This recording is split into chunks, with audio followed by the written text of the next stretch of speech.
Hello and welcome to today's webinar. So if we can have the slides just put up, that would be great.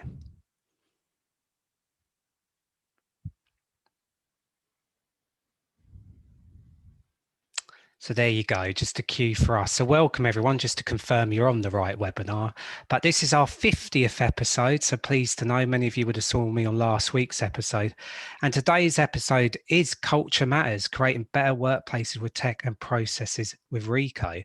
So Ricoh have been our partner on creating better workplaces, a hub that's currently on our website. So today we're going to go through many of those guides today. But if we move on, I just introduced myself. As I said, I've hosted many of these webinars in the past.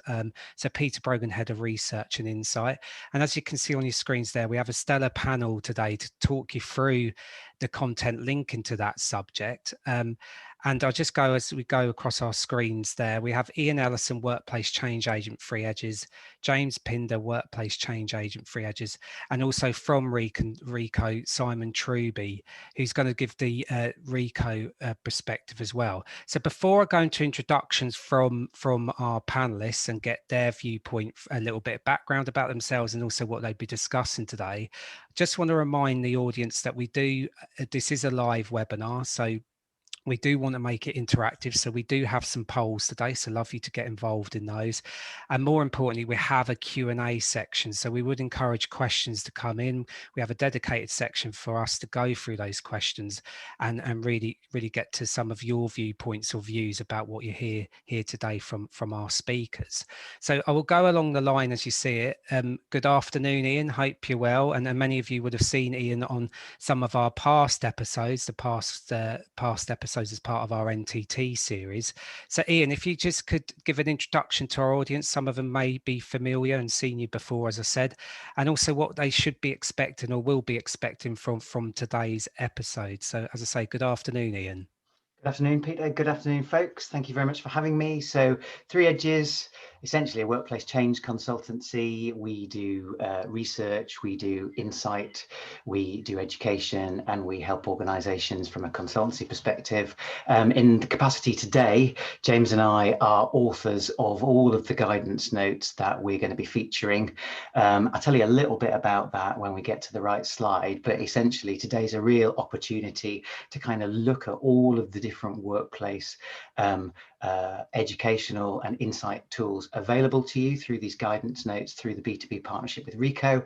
We're going to signpost some real key places, and we're going to try and kind of trigger some really hopefully interesting discussion about what's important moving forwards and show you where you can learn more about it to help you.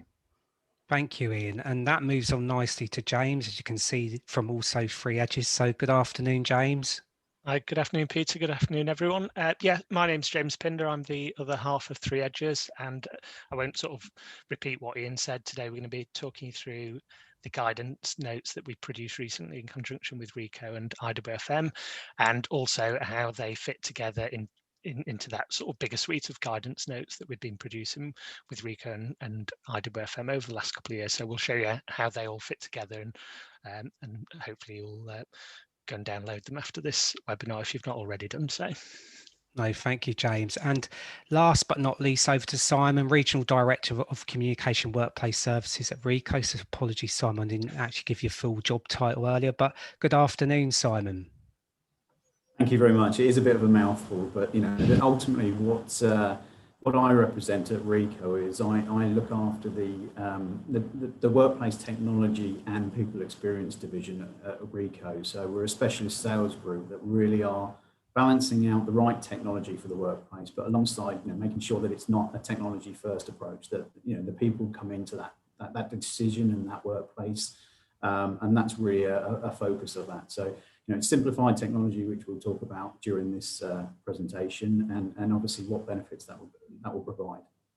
Thank you, Simon. So right, folks, if you've met the panelists now, the hosts, so I'm going to depart at this stage. I will just do a reminder, please send your questions in for the Q&A section. We've got an hour today, so it's action-packed, lots of content. So at this point, enough from me, you'll be pleased to know. So I'm going to hand over to Ian to take you through the first part of today's episode. So over to you, Ian. Okay, thanks, Peter. So just to sort of set the scene, folks, this is kind of the context for today. And we're not going to, well, hopefully, unless we kind of go into waffle mode, what we're going to try and do is keep this right sized. We're going to get through the content as quickly as we can so that we do have as much time as possible to have a conversation about things. So what today coincides with is the launch of our 8th and final in the sequence of workplace guidance notes. It's called Simplifying Technology. I'm going to show you where to get it later, but it is out today. So we're really excited about this because it kind of completes the set and it completes the narrative that we've been seeking to do over, as James says, the last couple of years. So it's the third in kind of a new trilogy to reconsider workplace for the future. So, you know, kind of post-pandemic, although we don't have to dwell on the pandemic and we don't have to dwell on COVID. The point of these new 3 guidance notes are to sort of step beyond that and assume that whatever world exists after this, we are tooled up to create workplaces which are suitable. But so what we're going to kind of do today is we're going to kind of major on simplifying technology when the time is right, but we're also going to bring in key messages from all 3 of the new guidance notes, so that you can kind of see how they suite together. And we're going to show you a couple of thinking tools along the way, which ought to provoke some thought, some reaction, potentially some comments and questions. But what we're then going to do is we're going to kind of step away from that again, and we're going to signpost you to the previous set of 5 guidance notes and kind of basically demonstrate that they are more relevant than they've ever been. So there's kind of an enduring thing to workplace, and then there's the current context, and how do we bring the enduring stuff to the current and set us up for the future. It's kind of what this is really all about. Before we go there, let's have a quick poll. So if you don't mind just launching the poll, please. It's a bit wordy. You've got 8 things to choose from, and this is multiple choice. So please click as many as you feel are relevant. But what I'm interested to hear about, because this might steer our conversation and it might steer the discussion later, is which of these topics, which kind of relate to the guidance notes in different ways, which of these topics would you say are currently high on your list of priorities? So the first 2 are kind of peoply and culturally. One of them's looking up towards leadership, and one of them's looking out more broadly towards the organization, towards the operational staff.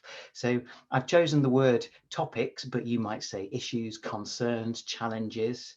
The next couple are about workspace. So have you currently got issues around workspace related to the ongoing pandemic, or about looking forwards, planning for this future, whether it's hybrid or whatever it is in your organization?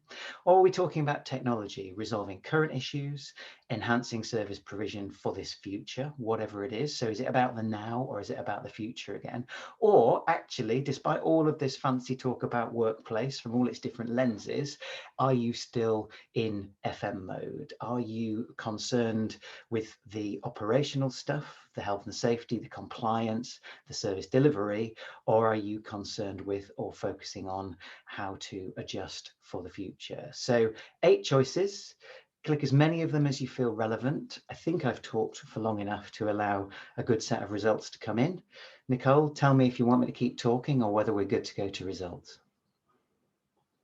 Ah, interesting. So let's take a quick look at these. I think what we'll do, Nicole, is we'll call those up later, but planning for this future from a space perspective features significantly. Planning and linking to technology for the future features significantly, more significantly than certainly others.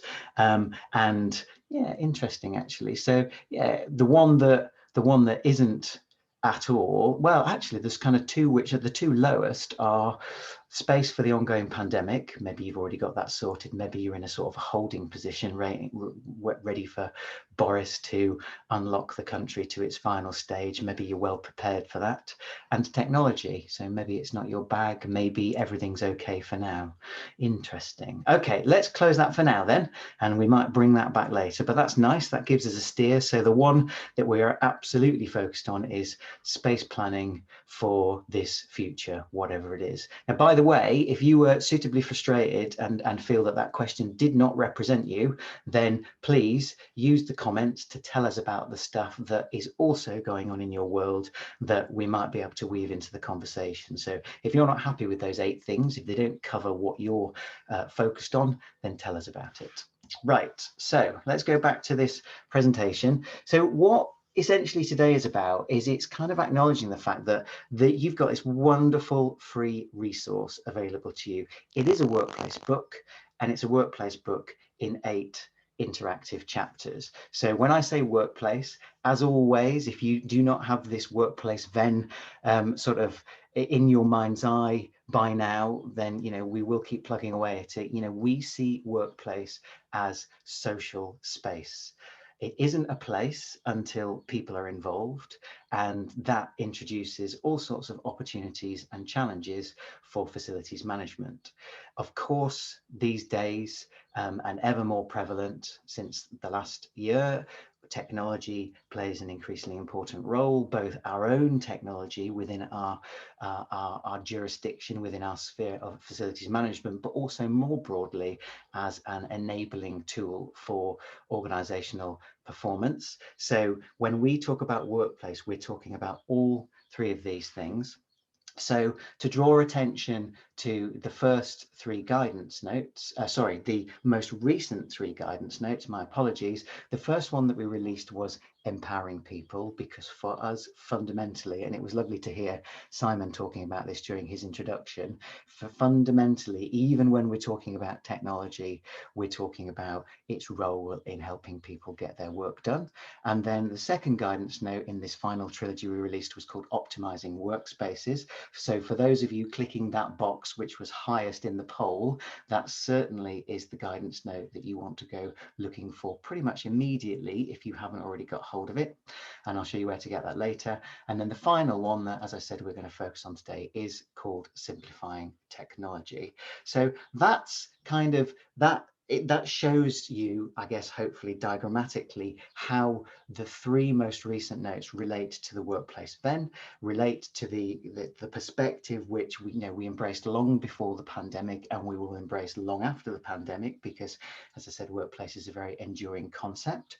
But what I also want to recognize is that underpinning all of this, looking to the future, we have a sequence of guidance notes, and I'm going to do these quickly now, and then I'm going to sort of go back into them a little bit later. As I said, we have a sequence of guidance notes which represent a process to essentially do workplace better for your organizations.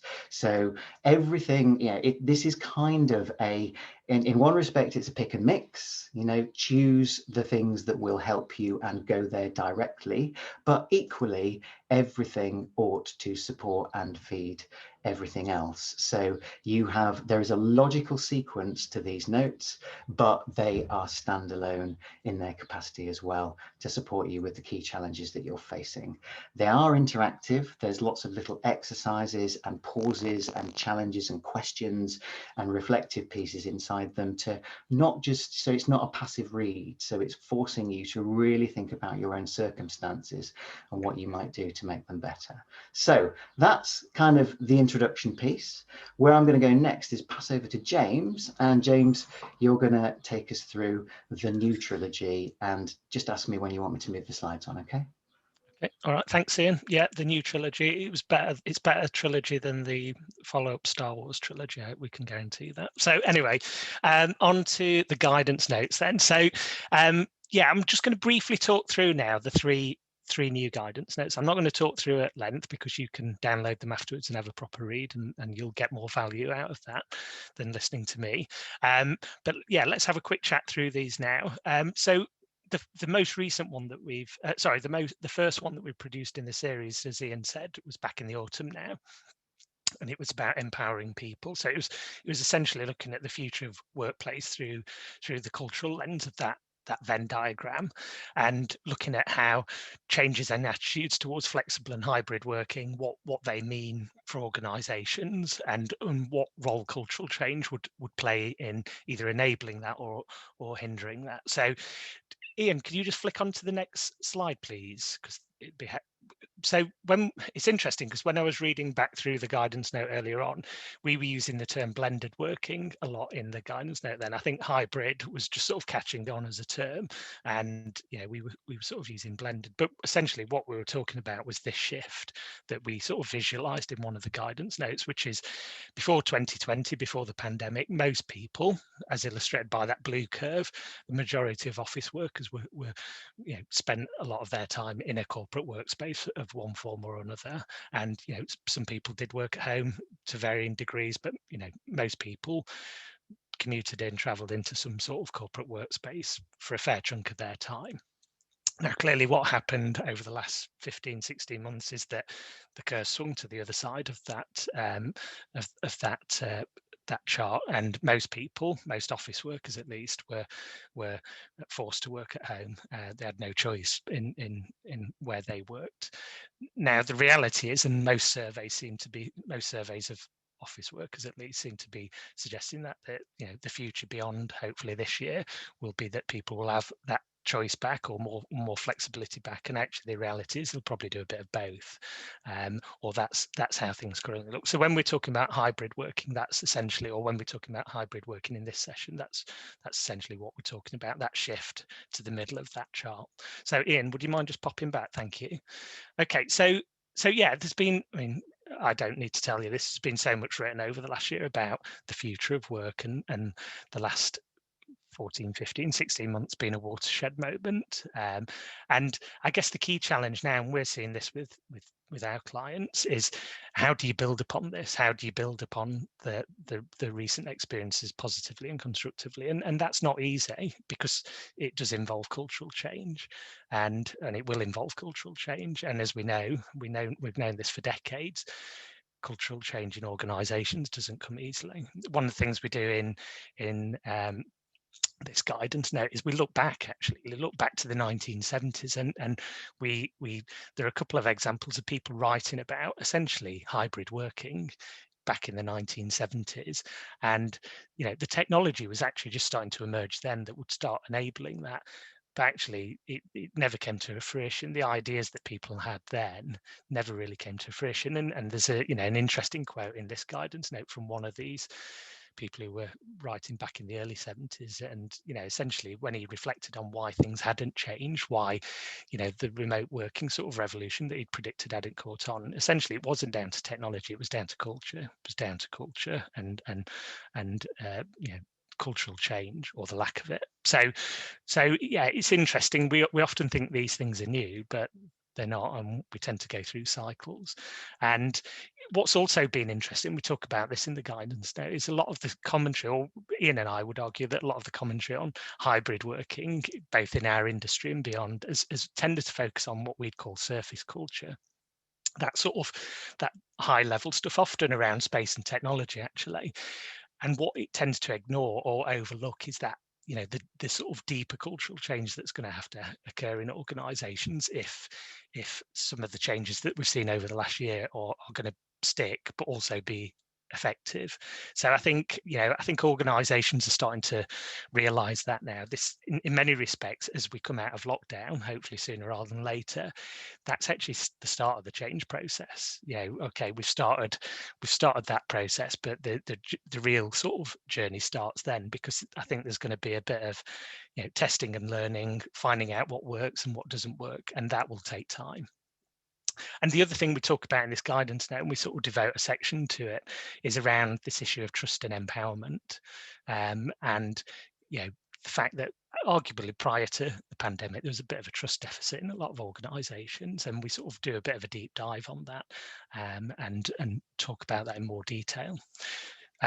So yeah, Ian said at the start, use the chat channel, and Peter suggested use the chat channel. One of the things I want you to do as we go through these guidance notes, or as I talk through them, is have a ponder of what you think this means for the future of FM, and just put your thoughts in the chat channel. Okay, so Ian, do you mind flicking 2 slides on to the next diagram? This diagram that we've included on this slide isn't actually in any of the guidance notes, because it's one that we've produced more recently to support the work we've been doing with our clients. And I just thought I'd drop it in here because it's, for Ian and I, it's a really useful diagram, because hybrid working is a term that's, being used everywhere now, and we're seeing it everywhere, and people are talking about hybrid working. But there are lots of different ways that organizations can go about that. Organizations can go at it in a very controlling or highly prescriptive way, or they can go about it in a much more trust-based way, an empowered way. And there's a continuum there between the highly prescriptive and the completely permissive. And what we're finding at the minute is organizations are sort of trying to find where they're going to sit on that spectrum, and what's appropriate for their particular context and organization. And that's not easy. And we can share this afterwards if that would be useful for you to have a look at in more detail. But clearly these are very different points on a continuum, and even within an organization, you might find that some teams and some parts of an organization are sat at different points on this scale. And I guess the other sort of cautionary note that Ian and I would add, when you're looking at this, is you can't just cherry pick from different points along that continuum as you work the way down there. These things, you can't say we're going to have a a completely permissive approach, but then start cherry picking some of the things from the left side of that diagram, because essentially it won't work. You'll start undermining what you're trying to achieve. So we, again, Ian and I use this in our own work, and we find it a really useful thinking tool. And I guess we'd get you to reflect on this, and maybe where your organisation is sat on that continuum, and whether that's appropriate or not. Okay, thanks, Ian. Okay, so the second guidance note in the series then focused on workspaces, as Ian alluded to earlier. So again, based on those poll results, this will probably resonate with a lot of people. So what we do in this guidance note is we talk about, well, what does hybrid working, if that is the future for organizations, what will it mean for the design and management of corporate offices? And there's been lots of talk about the death of the office and organizations needing less office space. I guess our argument would be that organizations will still need corporate workspace, but probably different types and different amounts, and maybe in different locations. So there are going to be changes, and we'd be very surprised if that wasn't the case. But we don't necessarily foresee that being the end of the corporate office, and clearly this will take time to play out as well, because organizations are tied into leases and things like that. So this is going to take time, and some organizations will probably experiment and see what works over the next couple of years. But there will be changes, and the most obvious one, and we're seeing this with our clients, is there'll be a need for fewer desks and probably more spaces for face-to-face collaboration and interaction and teamwork. And what will those spaces look like, and how will they work? Other things that we talk about in this guidance note, and we think that's sometimes overlooked, but they need, it's important to consider. One is about, how do you make your corporate offices places where people want to be? So if you don't want to be on the left side of that continuum, you don't want to be prescribing and telling people that they have to come in either all of the time or on certain days.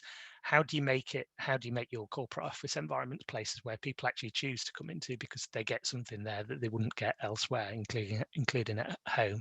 So how do you make your corporate offices sticky, is how we describe it. So that's a term that we've borrowed from the higher education sector, where universities have tried to create sticky campuses where students want to come and spend time.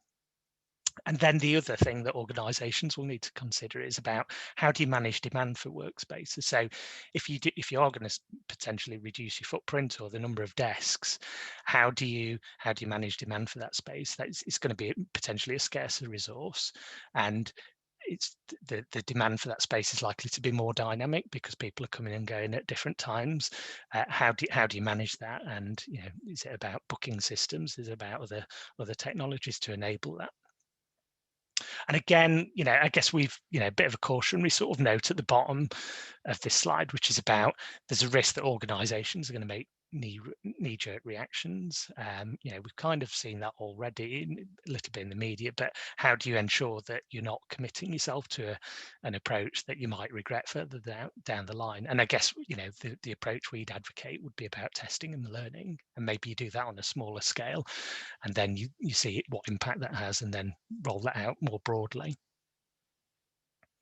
Okay, Could you move to the next slide, please, Ian? Thank you. Okay, so the most recent guidance note, which actually, well, it's so recent that it's actually being launched today. So the most recent guidance note is simplifying technology. And, you know, it's been really clear, and we talk about this in the guidance note, that clearly technologies have played a critical role in enabling work over the last year or so in really challenging circumstances. And, you know, one of the things we get you to reflect on in the guidance now is, well, what would have happened if the pandemic had have happened 20 years ago or a decade ago? And, you know, I'm sure we can all, you know, think about what the impact that would have been. And, you know, some organizations might have coped, but a lot of them wouldn't have. And, you know, it would have had quite a very different impact on you know, I guess, daily life. And I guess the other thing that we talk about in the guidance note is this idea that, okay, it's technology's had a really important enabling role in terms of enabling a lot of business to continue operating, but it's also made people view work differently. It's made a lot of people realize that they can work differently, and that work can take a different form and be done in different ways. And you know, I guess arguably it doesn't need to be tied to a desk in a corporate office environment. So it's also had a really important cultural impact. So what we do in this guidance note, there are sort of 2 or 3 main sections. That I guess the 2 main perspectives we adopt in this guidance note is we look in the office. So how can technology be used to enable a more seamless experience in the office for people that are engaged in hybrid working? And then what about those? What about away from the office as well? And how can you facilitate that blend?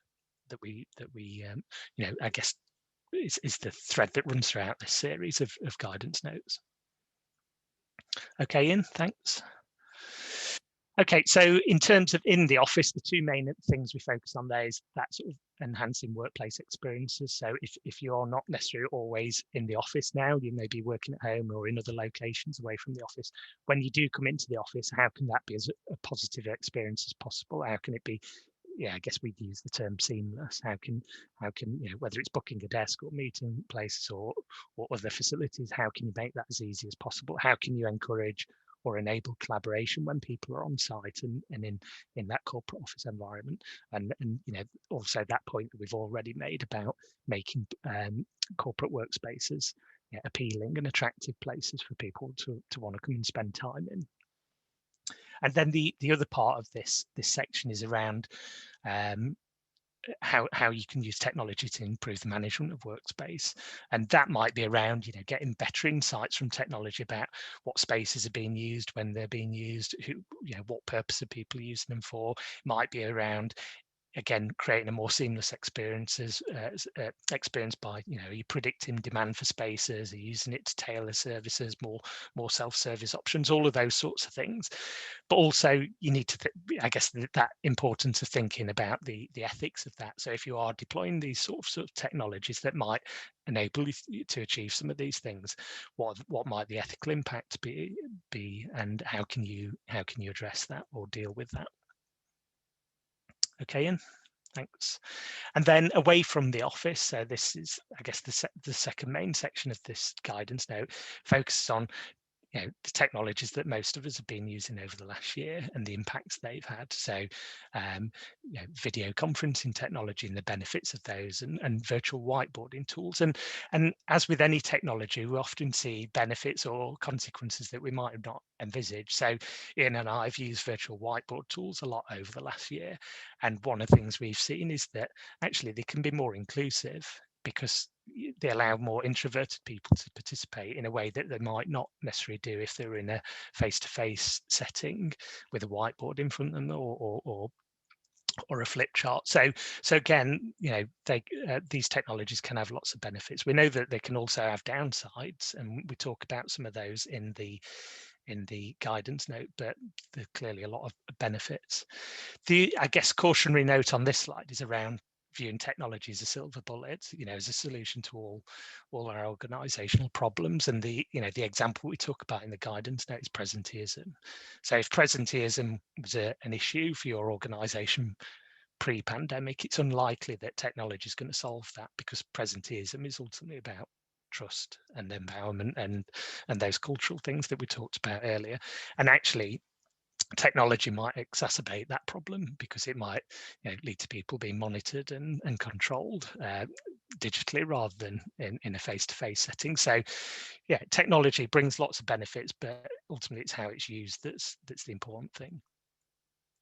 The other thing we talk about in the guidance note is about how hybrid working might create new challenges, but also stimulate innovation. And I guess we're already starting to see that in some respects, in the sense that virtual reality technologies might start being used to enable things like remote presence. So we know that hybrid meetings, where you've got people on site in a corporate office and working remotely, they can be a challenge for a lot of organizations because they've not had to do them a lot in the past.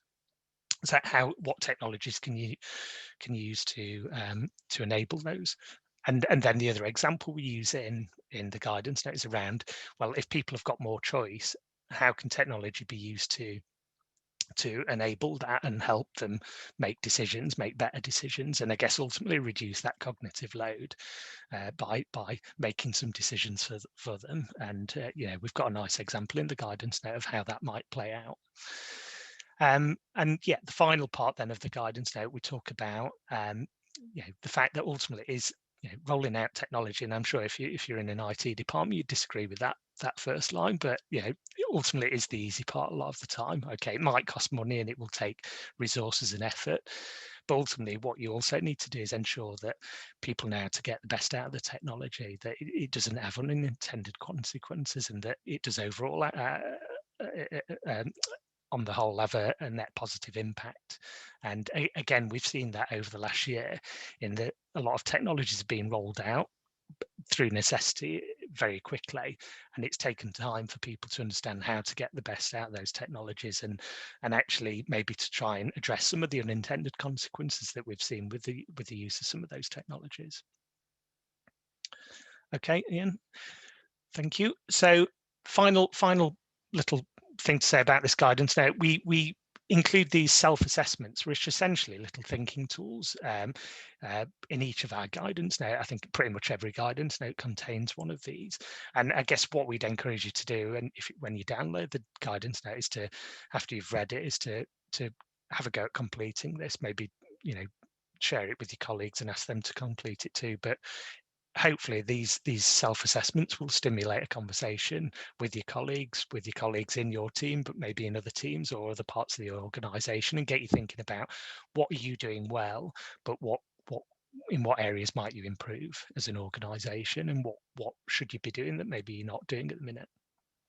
Okay, thank you very much indeed, James, for taking us through those 3 new guidance notes and majoring on simplifying technology. So, Simon, given that this is your field of expertise, would you mind just kind of enhancing some of those concepts, particularly in the office, from your perspective? Absolutely, thank you very much. And actually what James has gone through is exactly our view and our experience of what we're seeing with many of our customers in terms of the approach to the space and the hybrid working practices.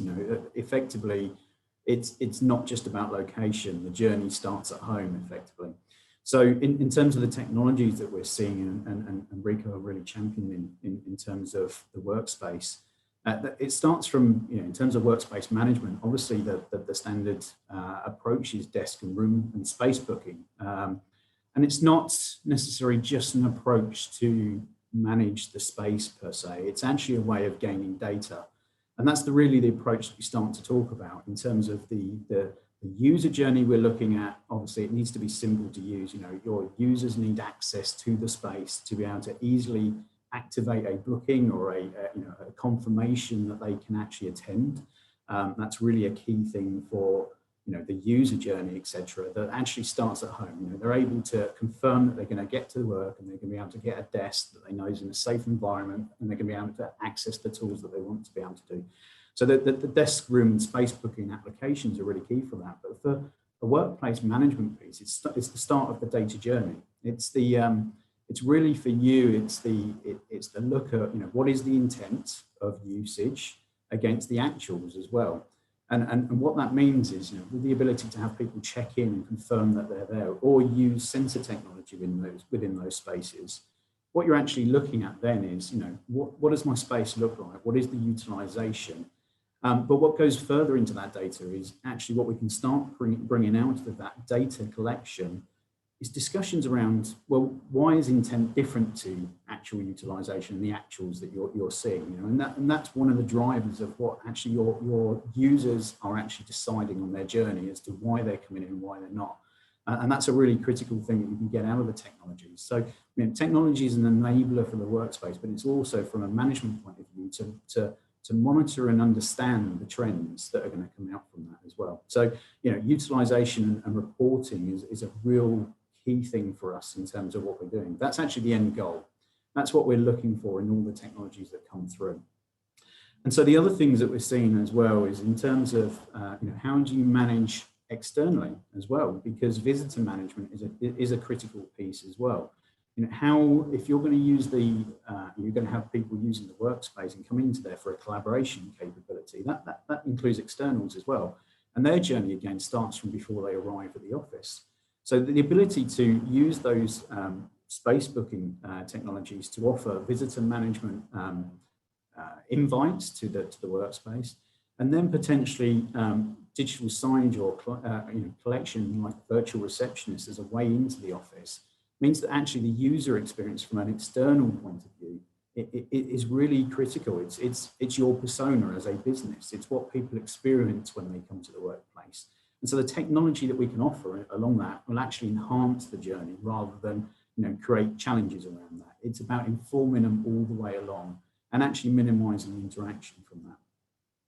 The other technologies, obviously, that we focus on are the collaboration tools within the workspace. So everybody, as we saw in the trend graphs, obviously have been very used to working from home and collaborating over Zoom and Teams and all other applications. But what we need to do now is we need to make that utilization when you come to the office the same experience or a beneficial experience when they get to the office. So simplified technology, this is really where the simplified technologies come into it. Your users are looking to come and collaborate face-to-face and really use the workspace as a tool in their work practices. And so the meeting room should be simple to use. It should offer the same thing. It should allow people to collaborate across the desk. But I don't think what you can guarantee is that everybody's going to be there. That's the whole point of the hybrid working place. The remote worker coming in to collaborate with people that are in the office face to face. And as I was saying, in terms of intent against actuals, you can't guarantee that people are going to be able to come in because there's a lot more social influence and a lot more other influences on why make that journey into the workplace. So simplifying technology within the meeting rooms is actually what we're seeing is a real big push at the moment. And the other thing that comes off of that is actually the quality of installation, because most people are then saying, I actually want to book a meeting space. I want to be able to achieve my goals within that meeting. I want to do it simply, but actually it's got to have high availability. It means that if I book any meeting space, whether that's a meeting room or a collaboration table or anywhere like that, that actually it needs to work first time and it needs to be sustainable, because it's a bit like when you go to a restaurant for the first time, you get a first impression. And if you don't get a great impression, you don't do it again. And that's kind of what the value of the workplace is going to be. It's going to be that actually it's got to be fit for purpose all the time, because that high availability is really going to allow your users to use the workspace as a tool set within their working practices to be able to really get creative. I mean, there is one thing that technology can't drive necessarily, which is the social collisions that you're going to get within the workplace. That is going to drive people coming back to it.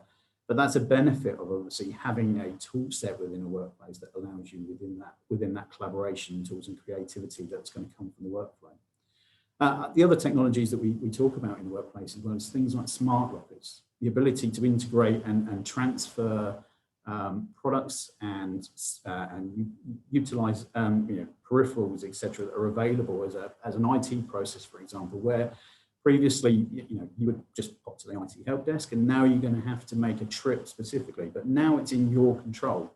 Everybody's getting used to using the smart locker type solutions for postage, and now you can offer it within the workspace as well. And I think the other thing that obviously Ricoh as a finishing point, we are very close to hybrid working. We are talking about workspaces now, but the tool sets that, as we were saying, those personas that are working from home and then coming to the workplace, they need to have the same experience in both ways. So we've got to be able to enable digitization of other facilities, other services like document control and mail and other services like that within the technology portfolio that we do, to be able to enable them to decide whether they come to the workplace or work from home, and it doesn't affect actually the length of time or the working practices they have. So we work very closely in that so that the same experience happens when you're in the workplace as well as working away from home, at home. So that's really where Ricoh's environmental approach to technology within the workplace is. Fantastic. Thank you very much, Simon. You never said in your introduction that you are also a self-confessed technology geek or nerd. You choose the right choice, but it really shows in your sort of passion for the value that these solutions can bring. So thank you for bringing that to life. It's kind of like a virtual case study, isn't it? So thanks for that. All right, folks. So now that we've gone deep, what we're going to do is kind of helicopter out, as I said, and this is quick because I really want to get us to the conversations. But, I just wanted to foreground the first 5 guidance notes and show you the fit. So what James and I tried to do with this sequence, and it's quite often said in sort of academic or writing fields that writing is structured thinking. And what we tried to do with this 5 guidance notes is almost represent the consultancy sequence generally that you will find the workplace profession using when they are trying to, if they're going to deliver real value to an organization, to the people of an organization, then this is kind of the sequence that makes sense. So what we're really showing you here is we're kind of showing you the toolkit, and we're trying to democratize this information and give you the capability to both do it, think more powerfully about it, and have more powerful conversations with the workplace profession about it. So, the idea is you first need to understand what workplace is and what workplace isn't. Workplace is, to use the fancy word, it's a polyseme. It's a word that has different meanings to different people, to different communities of people. Some view it as very social, some view it as very physical. As I said to you at the beginning of this session, we view it as all of those things. We view it as social space. So when the penny drops there, it allows you to think differently about what FM can offer and the role and the value of FM from a workplace perspective.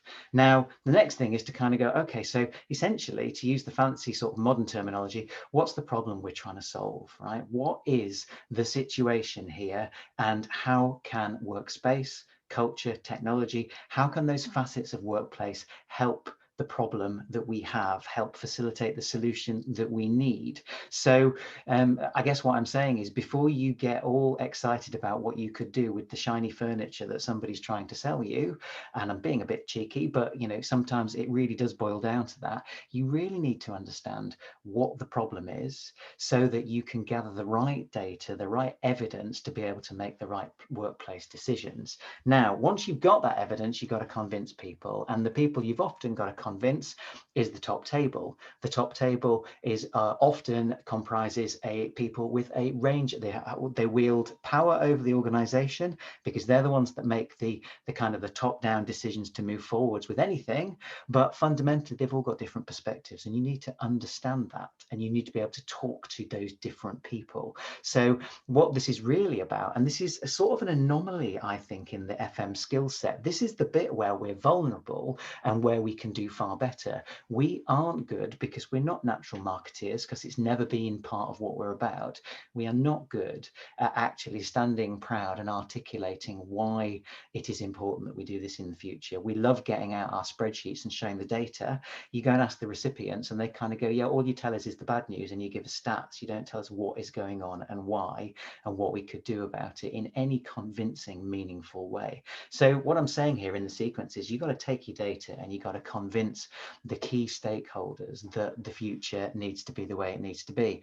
Once you get that buy-in, that's when you start thinking about what your future solution is. And this one's an anomaly in the set, in that it's the only one that talks about workspaces. The rest of this sequence talks about workplace, and we've foregrounded spaces here because that is the bit that's closest to facilities management. It's not all we should know, but it's the bit that closest to facilities management. So again, to that that first poll, what do we do about our future spaces? Well, you got to look at optimizing workspaces, but you got to go back to this as well and learn what's going on underneath all the clever, shiny, fancy design that we're looking at, and where's it all come from, and what does it allow us to do, and where does it potentially compromises, which means that finally, once you've got your design and you've got your senior buy-in, what you've got to do is you've got to take it out to the business, and you've got to lead them to successful workplace change. And that's a very people flavored final guide in the sequence. So as I said, what we're trying to do here is we're almost trying to show you like kind of the tricks of the trade. If we are doing this logically, if we're doing this pragmatically, if we're doing it practically, then we are probably following a sequence that allows us to really set our organizations up for success. Whether we're service providers, whether we're in company, this is the sequence that we're using.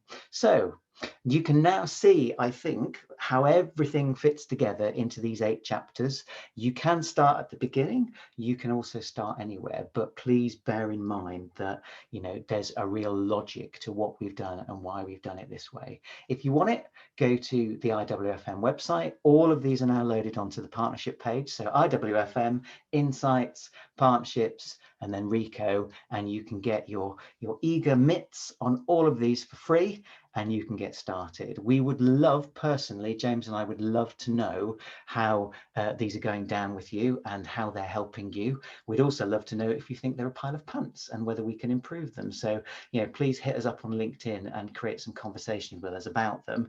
You know, the point here was these were supposed to be practical, pragmatic guidance, insight heavy, twaddle light, that were really going to help practical FMs and workplace professionals do better work and make better workplace decisions. So with that in mind, we've got one last poll for you before we go to the discussion section. So if you do not mind launching the poll, please, Nicole. So knowing now what you know about all of this, having reflected on everything that James, Simon and I have said for the past half hour or so, which guidance notes do you think are going to be most useful right now? This is another way of saying which topics are really relevant to you right now based upon the resources available, because, you know, IWFM has these guidance notes for free.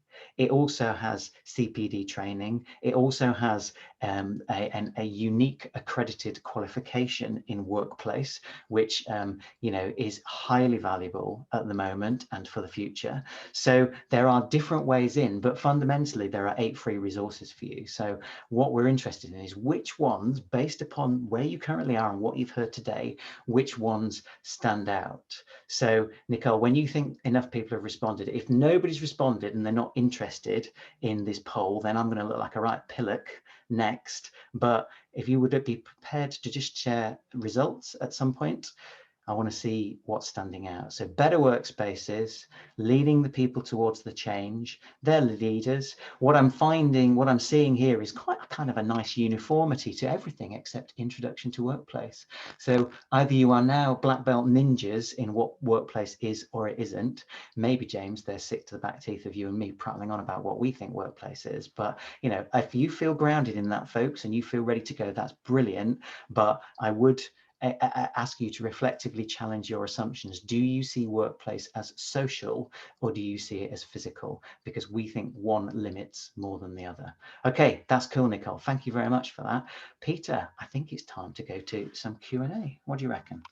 Yeah, definitely. I don't know where the time's gone in terms of that action-packed webinar, and a heck of a lot of intel unpacked there in the short time frame we had. And like many of our episodes, I really want to get to the questions as quick as possible, so enough waffle from me. So I've been monitoring questions that have been coming in. Ian, James, this may be for you, and obviously Simon, be good to have your viewpoint as well. On the piece about culture, we've had a question in from a delegate around this term deep culture. So this the whole buzzword at the moment about culture, and we need to change our culture like it's as easy as turning a light on and off. Could you just expand very briefly by the definition of deep culture, and is there a time scale to it? So James, I think it ties in with the culture debate. James, I'm virtually hopping up and down with my hand up. Do you want to take this one, or shall I? If you're hopping up and down, go for it, Ian, please. So what you'll note from the guidance notes, often there are tried and tested theories which really do stand the test of time, and we're not shy. James referenced, early thinking about remote working from the 70s. There's a model back from, I think it's the 70s, isn't it, James, about the cultural iceberg. And the minute, if you've seen it now, you'll be able to picture it in your head. There's surface culture above the iceberg, and there's a deeper culture below the waterline. And essentially, we're using the iceberg as a metaphor for organizational culture. Above the waterline, what you see are representations of organizational culture. You see policies, you see uniforms, you see writing on the wall, you see formal stuff, you see informal stuff. But what these are signals about how an organization behaves. What's really interesting is they're dead easy to change. You can take posters down, you can rewrite policies, and you can change uniforms, but they don't necessarily change the more deep-seated beliefs and values that are alive in an organization. They're the bits that govern how people work, and that is what James and I would say is the deep culture of an organization.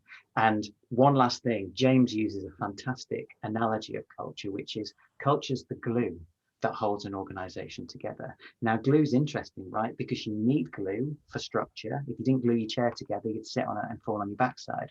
Problem is, too much glue and it stops you moving. It stops things changing.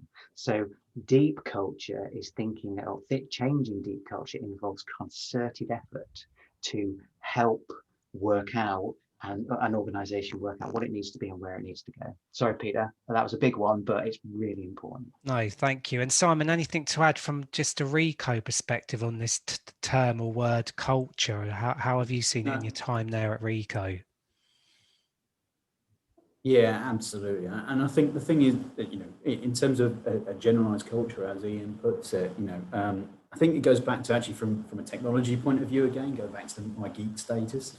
The intent versus the actuals is where you see that. So it's very easy to monitor the culture of how many times do people come into the office, what are the busy days in the office, that type of information by utilization.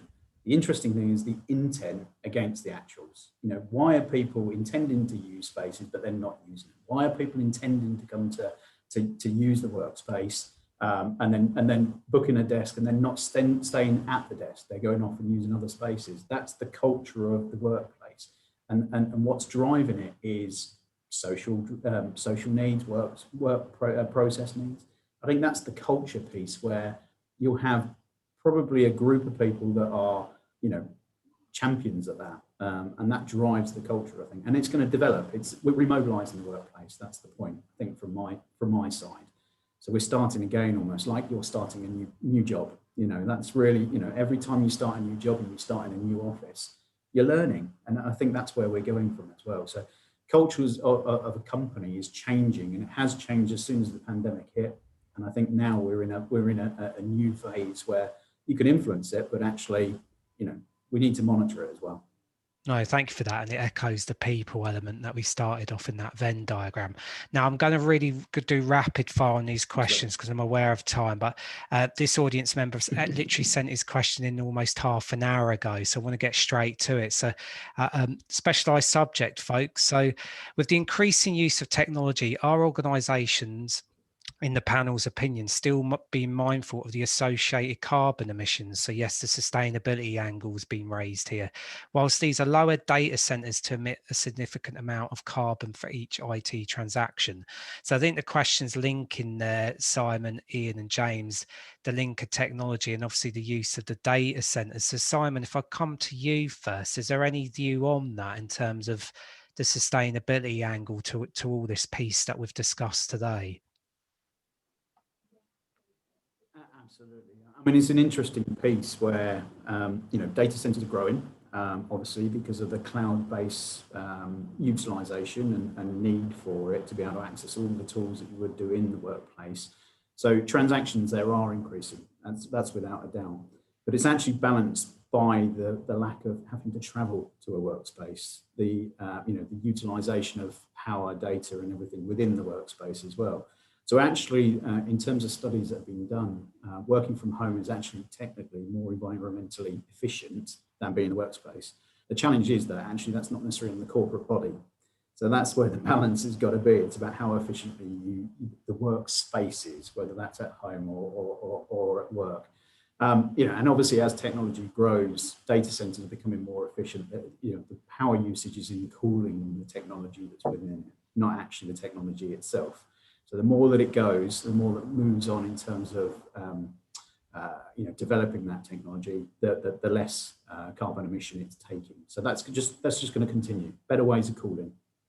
Thanks, Simon. Anything to add on that sustainability aspect, Ian, James? Not necessarily data centers, but the role of sustainability.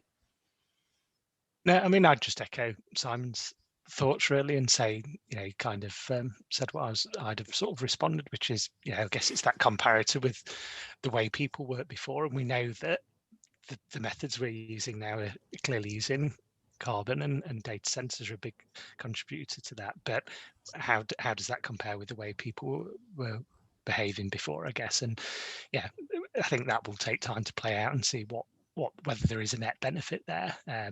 But yeah, we emit a lot of carbon traveling around, and we did before, and a lot of those journeys were probably wasted, inefficient journeys. We know that from the organisations we work with. So yeah, I guess just echoing Simon's thoughts. No, great. So moving on quickly, we've got another question in, and it was the interchangeable terms being used. So I know, well, this is actually explained within our guidance notes, but for James, Ian in particular, the meaning of workplace and workspace, what are the differences, if any? So just understanding those terms. So who wants to just elaborate on the definitions? Righto. So I tend to do this during any opportunity I get to speak in front of a group of people, which feels like a long time ago, but I'm sure it'll come back at some point. Quite often, early stages of the relevant presentation, we'll pose this question: how would you define workspace? How would you define workplace? If it is an audience of people in the built environment industry, they will typically say, challenge yourselves on this, folks, they will typically say a workspace is a setting, and it tends to be where I am doing the work, and a workplace is a bigger thing which houses lots of different settings.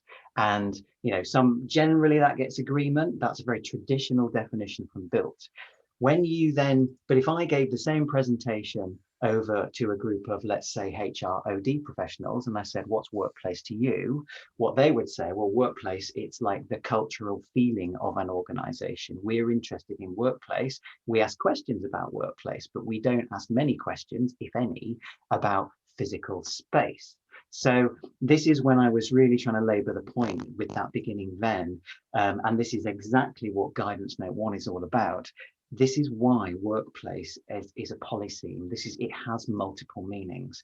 So the way we make sense of that is we say that space is physical, and we say that place is social, and we say that workspaces mean something when place is involved, when people are involved, and then they become places. They're empty until that point happens. To try and bring this to life in a bit more of a funny way, I remember a great friend within the industry who works for a well-known design and workplace design and delivery organization said, we talk about collaborative furniture, right? Furniture doesn't collaborate. Okay, when you turn out the lights at night, the building does nothing. Okay, it only collaborates. Well, it doesn't collaborate. People do the collaborating when they're sat at it, right? So spaces do now until people are involved. Hopefully that answers the question. No, it does. Thank you. I think there was a couple of points about the social and physical workplace, which I think you've covered there as well, Ian, in your point there. You mentioned about a bit of a checkered history, or whether it's checkered, but a history around this term hybrid working. This is going to be my closing question, really, because we've had a number of questions linked to this.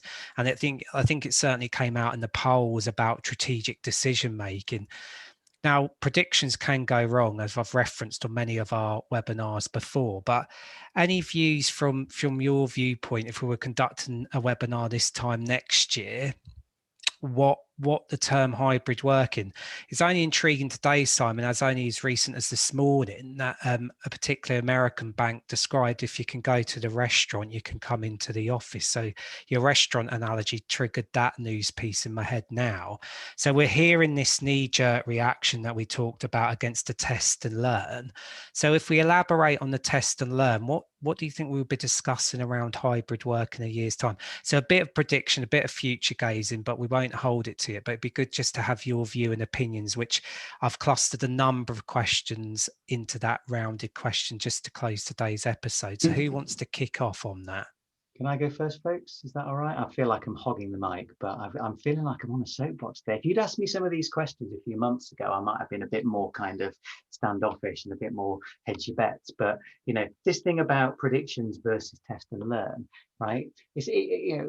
I'm not interested in predicting. What we have an opportunity to try things, to pilot things, or if we're not ready to do that as an organization, if that's not what we do, we should be doing some scenario planning. We should be going, if we took that approach, what would the pros and cons be? If we took this approach, what would the pros and cons be? And if we did this, right? And to a degree, and this is where, you know, I used the word twaddle earlier, because some of this is like, it is endless and it is ongoing, right? Stop looking at what other folks are doing. Back to that diagram that James shared about the continuum between permissiveness and prescriptiveness. Okay, what you do in future needs to fit both your organizational culture and what it needs to be in future. So instead of looking at such and such, who says if you can work in a coffee shop, you should be able to get to the office. What's your organization trying to do? And how do you set them up to succeed from a workplace perspective? At the very least, Peter, scenario planning to look at different options ought to mean that we can stop crystal ball gazing and actually get on with some decent work. Soapbox, like I said, sorry, couldn't help it. No, and that's what we need. We need that. So Simon, anything from your own perspective, but as well as Ricoh's? I know that may be more difficult, but in terms of hybrid working, what do you think the challenges for the next couple of months for Ricoh will be about this term hybrid working? Or is it not a challenge? As Ian said, it should be seen as an opportunity and stop trying to learn from others. I think that's the big thing. It's a term that, you know, I think people interpret it in a big way, in different ways. That's the challenge. So as Ian said, it's really about stop worrying about other people and let's focus on the requirements that you need. We do know that, you know, from our surveys, we do know that people are struggling. They are struggling working in what we call a hybrid pattern, which is, you know, working from home and working from the office and the mix of the two, and why would you do that? And it's about coming up with those strategies for that. You know, we take an approach of a persona type approach for it, so that, you know, we're actually looking at individuals within categories. That doesn't necessarily fit all applications, but what it does do is it allows us to strategically work with our customers to drive forward a plan for now. The important thing is don't plan now and not continue to review. You know, you know, if you come up with a plan right this moment, you are reacting. That's all that you're doing. You know, we need to go back into reimagining, and part of that plan needs to be, what markers are we going to put in there, and at what point are we going to keep looking at this hybrid working, and what the tools that people need to be able to work efficiently wherever they are. You know, even Microsoft themselves are saying that people are working at least an hour longer a day, and that's because of the environment that we're working in right now. And that's something that needs to be taken into account as well. You know, from a people perspective, that's going to create fatigue. You know, we're all probably fatigued from you know, Zoom and Teams meeting after meeting, and we need to balance that out in terms of what tools and what working patterns work for our users and what they need to achieve to actually make us successful as a company. And James, any closing remarks from yourself in regards to that? I'd say two, really. One is the importance of adopting a longer term perspective, because, you know, some organizations have been working in a hybrid way for decades, or certainly I'd say for decades, you know, certainly going back to the 1990s. This isn't necessarily new. It's new for some organizations, but not all. So I think, there's a risk that we're seeing everything as new. It is new for some organizations, but this isn't new for all organizations. And the other one is, yeah, in a year's time, to answer your question directly, you're going to see some organisations have got this right and some haven't. And I know that might seem really trite to say, but some organisations are going to panic and maybe regress. Those that invest time and effort in the cultural side are more likely to succeed. Those that just see this as a spatial and technological issue are more likely, in our view anyway, to run aground because and maybe panic and then regress to where they were beforehand. Those that take a more enlightened view and invest in that cultural change, in our view, are more likely to succeed. No, thank you. And at this point, I just want to say thank you to the audience that have sent questions through. Just because of time, we can't go through no more, but I will send the questions on to the panelists that we can get through today. So at this point, I want to say a massive thank you to Ian, James and Simon respectively for today's episode in terms of presentations. As Ian went through the whole guidance, the trilogy, and we didn't have any remarks on your Star Wars comment, James, which I'm surprised about. I thought that might have triggered a chat conversation on its own, but we didn't. But the trilogy, as well as the previous 5 guides that is Ian kindly went through today, are free to download. So please look at those and please give us your feedback as well, supported by Ricoh. So thank you again, Simon, and your Ricoh colleagues for that continued support. So I've just got a couple more closing slides. Yes, this is where you will find the guides that have been referenced today, as well as other guides around numerous topics, dedicated content hubs, even if I can say it, research reports, good practice guides, guidance notes and more. Please have a look on the insight pages there. So just moving on. Yes, COVID-19, again, a key resource for our members. This is regularly updated in light of policy changes in various government, as we've just all experienced this week. So that is being regularly updated and that's free guidance. So please have a look out for that. Yes, we had a question linked to sustainability. We currently have our sustainability long-standing survey in field. So again, deadline is 2nd of July. We've had a number of responses back already. That's in partnership with Anenco.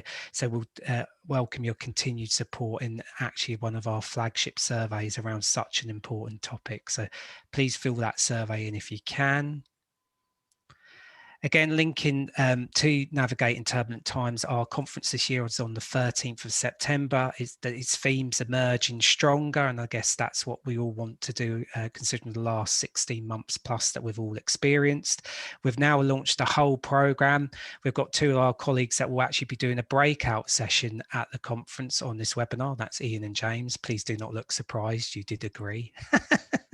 But from that point, on a serious note, we have now put the program all together, the 5 keynote speakers, as well as the breakout sessions. So please have a look out for that program. And yes, it's a hybrid event. So we'd love to see you in physical, as well as we do have virtual tickets as well. So please look out for more information on that. So please book now, as the slide indicates. So just moving on.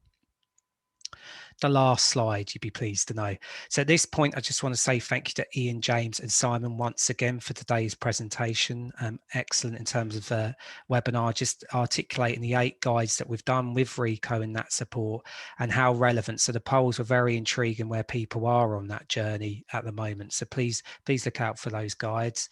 And again, this was our 50th episode. Episode 51 will be next Wednesday at its regular slot between 12 and 1, and that will be announced on Friday.